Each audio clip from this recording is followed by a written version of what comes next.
আমাদের মাননীয় প্রধানমন্ত্রী জনাব তারেক রহমানকে কটূক্তি করায় ছেলেকে না পেয়ে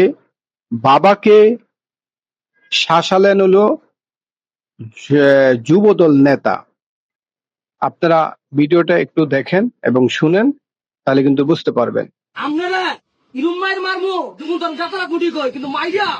মনি খেতে আমু কিন্তু পাকা তোমার দেখা আপনারা মারলাম না আপনার ছেলেরা কবেন যদি খালি ম্যাডাম খালেদা জিয়ার ব্যাপারে কোনো কথা বলে তারেক জিয়ার ব্যাপারে যদি কোনো কথা বলে আপনার ছেলের আছে না আপনার বিচার করবো আপনার ছেলেরে দিয়া আপনার ছেলে বিচার আপনার বিচার করবো যদি আপনি বর্ণনা করান আপনার শেষ কথা বললাম আজকের ভিতরে তুমি সব ভিডিও ডিলিট করতো মনি যদি মনি ডিলিট না করে তা আপনার আছে না আপনারা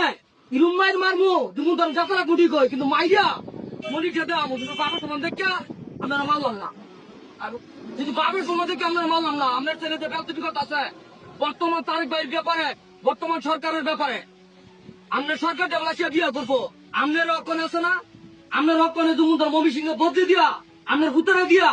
পরে আপনার ভূতার ভিডিও চালা দেওয়া আপনার ভূতার কোন ভালো দিত যিনি আমাদের মাননীয় প্রধানমন্ত্রী তারেক রহমানকে নিয়ে ভিডিও বানাইছেন,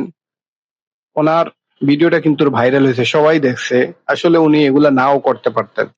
আর আরেকটা বিষয় হলো, যুবদল নেতা ওনার বয়স্ক বাবা মাকে এইভাবে ট্রেড না দিয়ে